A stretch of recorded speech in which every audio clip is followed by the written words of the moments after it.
Rok temu tu na tej sali miałem przyjemność wystąpić. Dziękuję, Marku. Może niektórzy z Was pamiętają. Tak wyglądałem. Ale nie powiem więcej na ten temat. Tutaj na tej sali również rok temu wystąpił Jacek Walkiewicz ze swoim fantastycznym przemówieniem, które obiegło całą Polskę i wiem, że wkrótce obiegnie Europę i świat, bo Jacek tłumaczy to na języki obce. Pozdrawiam Ciebie, Jacku. Jacek mówił o marzeniach, że warto, że należy je realizować i wszyscy dowiedzieliśmy się, że naprawdę warto, nawet czasami jak się nie opłaca, chociaż lepiej, żeby się opłacało. Powiedział nam, dlaczego. Mnie zabrakło jednej rzeczy, ale to też właśnie na wykład jest, jak realizować te marzenia. Jak realizować cele. Jest pewien sposób, o którym Wam właśnie opowiem. Taki sposób, dzięki któremu po pierwsze nie zapomnimy naszych marzeń, naszych celów. Po drugie możemy je skonkretyzować. No i mieć je zawsze przed oczami. Jak myślicie, o czym mówię? O zapisywaniu. O prostym zapisywaniu. Kto z nas ma marzenia? Ręka do góry. Właśnie. Wszyscy chcemy je na pewno realizować. Ile marzeń, ile celów udaje Wam się zrealizować w tym czasie, w którym chcielibyście? Czy każdemu? Ilu się udaje realizować połowę swoich marzeń? Połowę. Ile jedno marzenie w ciągu roku? Cel? W ciągu 3 lat? Jedno? A kto zapisuje marzenia? Połowa? No więc ja również poszedłem tym tropem, zapisywałem swoje marzenia. Napisałem je sobie najpierw na komputerze, wydrukowałem, zalaminowałem i wsadziłem do portfela. Co jakiś czas przeglądam. To było kilkanaście lat temu. Czekam. Jak myślicie, co się stało? Nie zżółkła, ale prawie zżółkła. Nic się nie działo. Nic. Więc myślę sobie, co jest grane. No i przyszła mi pewnie myśl lub książka, że to samo notowanie to za mało. Trzeba coś więcej dać. Trzeba po pierwsze zapisać to, bardziej skonkretyzować, zapisać to bardziej szczegółowo, czyli zrobić plan podzielić na kroki na zadania. Zadaniom trzeba dać właściciela, siebie lub kogoś innego i datę realizacji. To jest pierwsza rzecz. Po drugie, niezwykle ważne, to co jest niezwykle ważne, zapisanie własną ręką. Zastanawiałem się nad tym lata całe, o co chodzi. Spotkałem niedawno Krzyśka Krasa.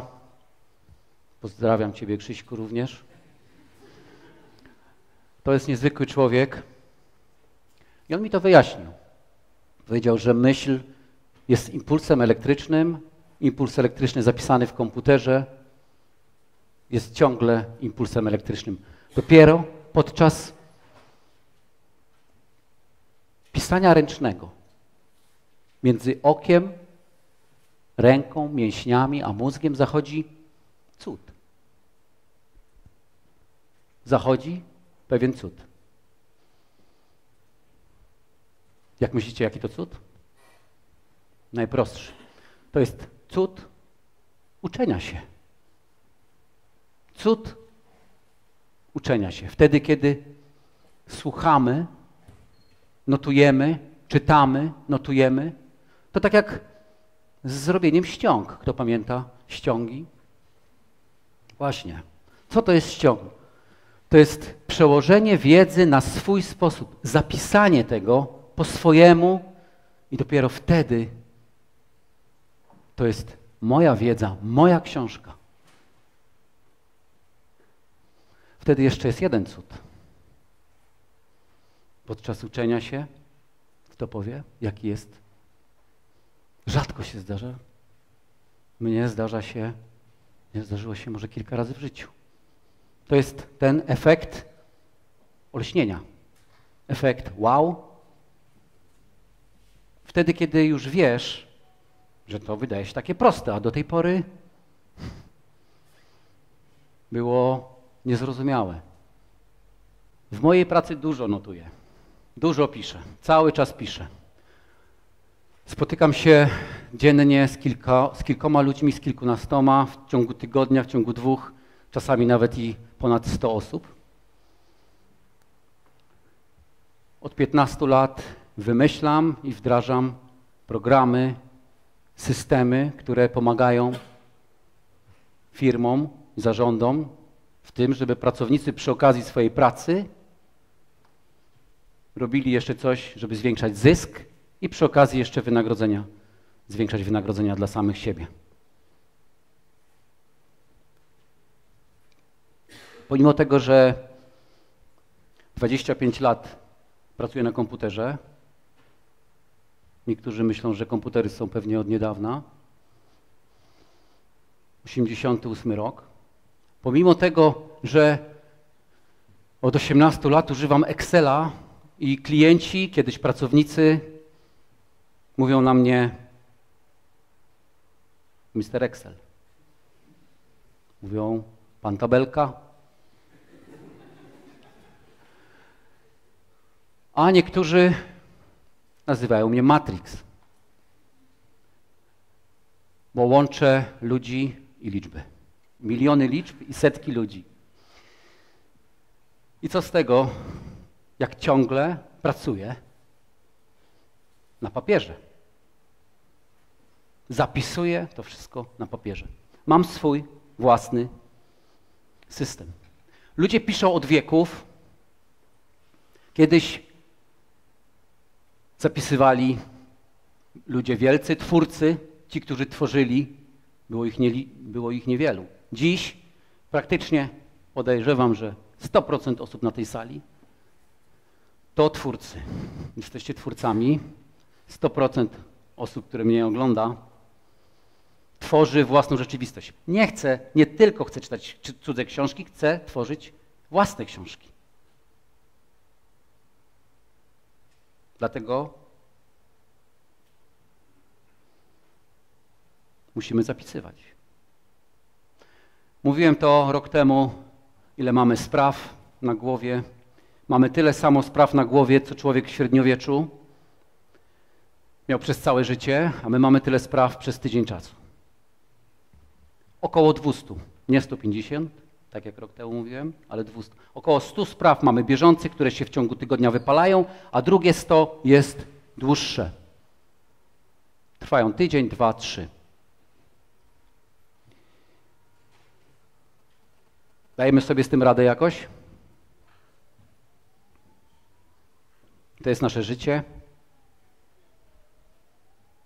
Twoje życie. Coraz więcej zadań. Ogarniasz. A czasami wygląda tak.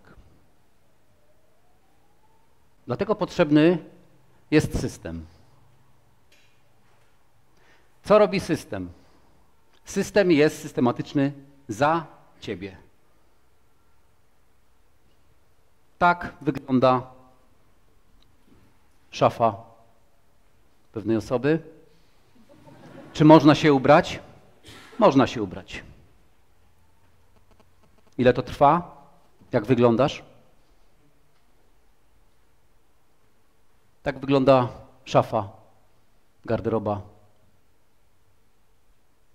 moja.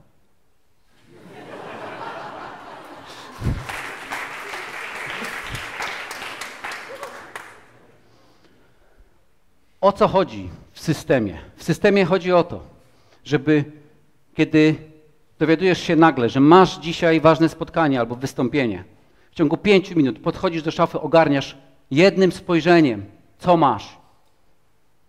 Dobierasz kompozycję, podejmujesz decyzję, ubierasz się, 10 minut jesteś w samochodzie lub w taksówce.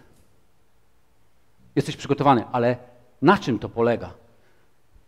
W porządkach nie chodzi o to, żeby robić porządki cały czas. Tylko chodzi o to, żeby raz uporządkować i żeby ten porządek utrzymywał się sam. Sam. I właśnie o to chodzi. Ale jest pewien warunek. Kiedy przychodzi do ciebie pranie, kiedy przychodzi do ciebie ubranie z pralni, z prasowalni, no to co trzeba zrobić? Trzeba je odpowiednio włożyć do odpowiedniej szufladki. Na czym polega idealny system? Na zbudowaniu takiej szafy. Dlaczego wiele systemów nie działa? Systemów zarządzania sprawami, projektami, czasem. Według mnie, bo nie są elastyczne, system działa wtedy, kiedy samemu sobie go zbudujesz. Polecam każdemu, jeżeli jesteście zainteresowani. Napisałem na ten temat książkę. Właściwie książka to za dużo. W formie e-booka, w formie elektronicznej jest do ściągnięcia na stronie Multiplanner. Na czym polega system? System daje szybkość realizacji, szybkość decyzji, ale przede wszystkim system daje kompetencje, że wiesz co. Wiesz, co trzeba zrobić. Co daje system? Uwalnia ciebie od ciągłego myślenia, czy na pewno to zapamiętałem, czy na pewno to zrobiłem, czy coś na mnie czeka. Daje pewność siebie. System, własny system daje pewność siebie. Co daje pewność siebie? Co dzięki pewności siebie możemy uzyskać? Jak jesteśmy pewni siebie, jesteśmy w stanie udowodnić, przekonać współmarzonka do czegoś, szefa do projektu, pracownika do pracy.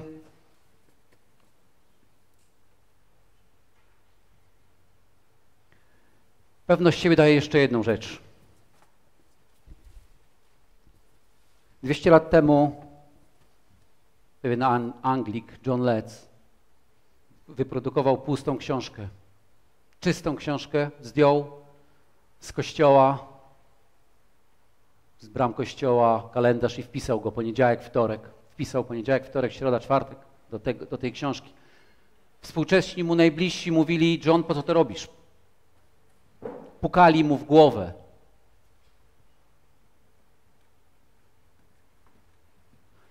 Tą historię miałem przyjemność słyszeć z pierwszej ręki od prawnuka Johna Lettsa. Pomyślałem sobie wtedy tak, ilu ludziom w naszej historii pukano w głowę, kiedy mówili o swoich pomysłach. Przychodzi mi na myśl tak, ta osoba, która w V wieku naszej ery zwój, zwany książką, pocięła, skleiła z jednej strony i stworzyła dzisiejszą książkę.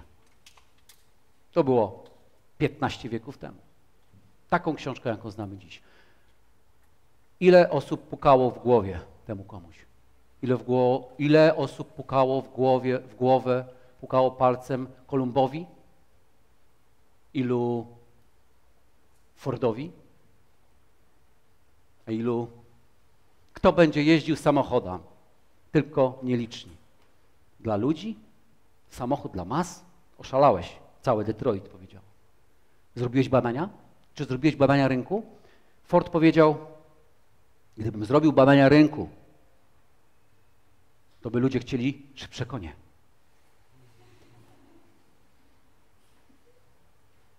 A zresztą powiedzieli Fordowi, po co samochody, a co my z końmi zrobimy?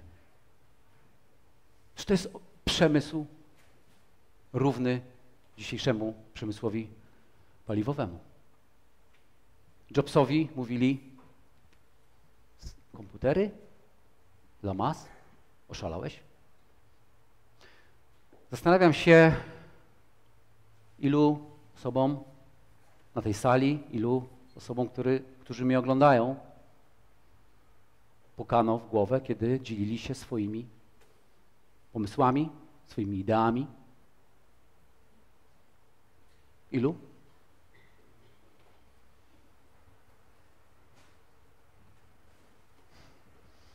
Jednak wiedzieć co i zaplanować to nie wszystko.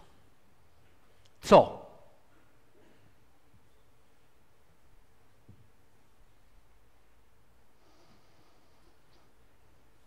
Lincoln 4 lata prowadził wojnę, którą wygrał. Wiecie jak? Wiecie, jak wygrał Lincoln wojnę? Pisząc listy. Setki listów. Wymienił 8 dowódców wojsk naczelnych. Większość listów nie wysyłał. Ale te, które wysłał, doprowadziły do zwycięstwa. Lincoln miał jedną ciekawą zasadę. Kiedy miał podjąć jakąś decyzję, posyłał po swojego przyjaciela, sąsiada. Całą noc rozmawiali, właściwie to Lincoln rozmawiał, przyjaciel tylko zadawał pytania. Można powiedzieć, że był takim dzisiejszym coachem. Lincoln mówił mu tak: stary, ty nie mów mi, co ja mam zrobić, bo ja wiem co. Ja mam do wyboru kilka rzeczy. Ty mi powiedz, jak ja mam to zrobić i dlaczego. Jak i dlaczego. Jest takie powiedzenie, że to, co ja robię w swojej pracy, zadaję 1000 razy to samo pytanie, 100 razy to samo pytanie, inaczej zawoalowane. Co trzeba poprawić? To jest bardzo prosto powiedzieć, bo każdy wie, co trzeba poprawić w firmie. Każdy. Prezesi wiedzą, pracownicy wiedzą, klienci wiedzą. Ale zadaję pytanie, dlaczego? Wystarczy odpowiednią ilość razy zadać sobie pytanie dlaczego i przyjdzie odpowiedź jak.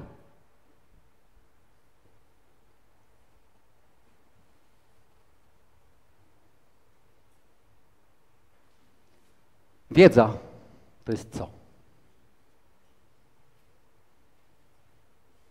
Umiejętności to wiedzieć jak.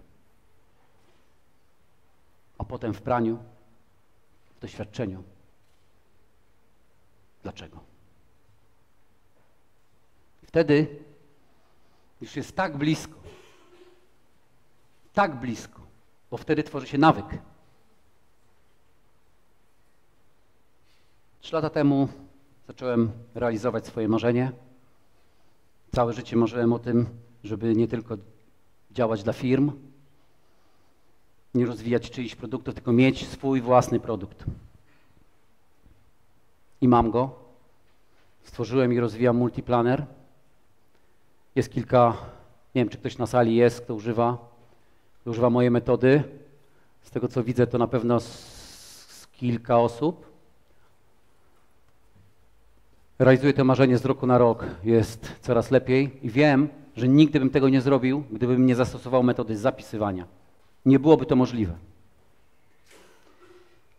Według mnie myśli stają się zapisami, zapisy stają się słowami, słowa stają się czynami, czyny stają się nawykami,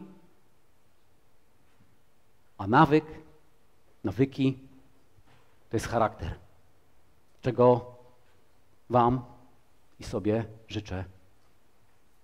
Dziękuję.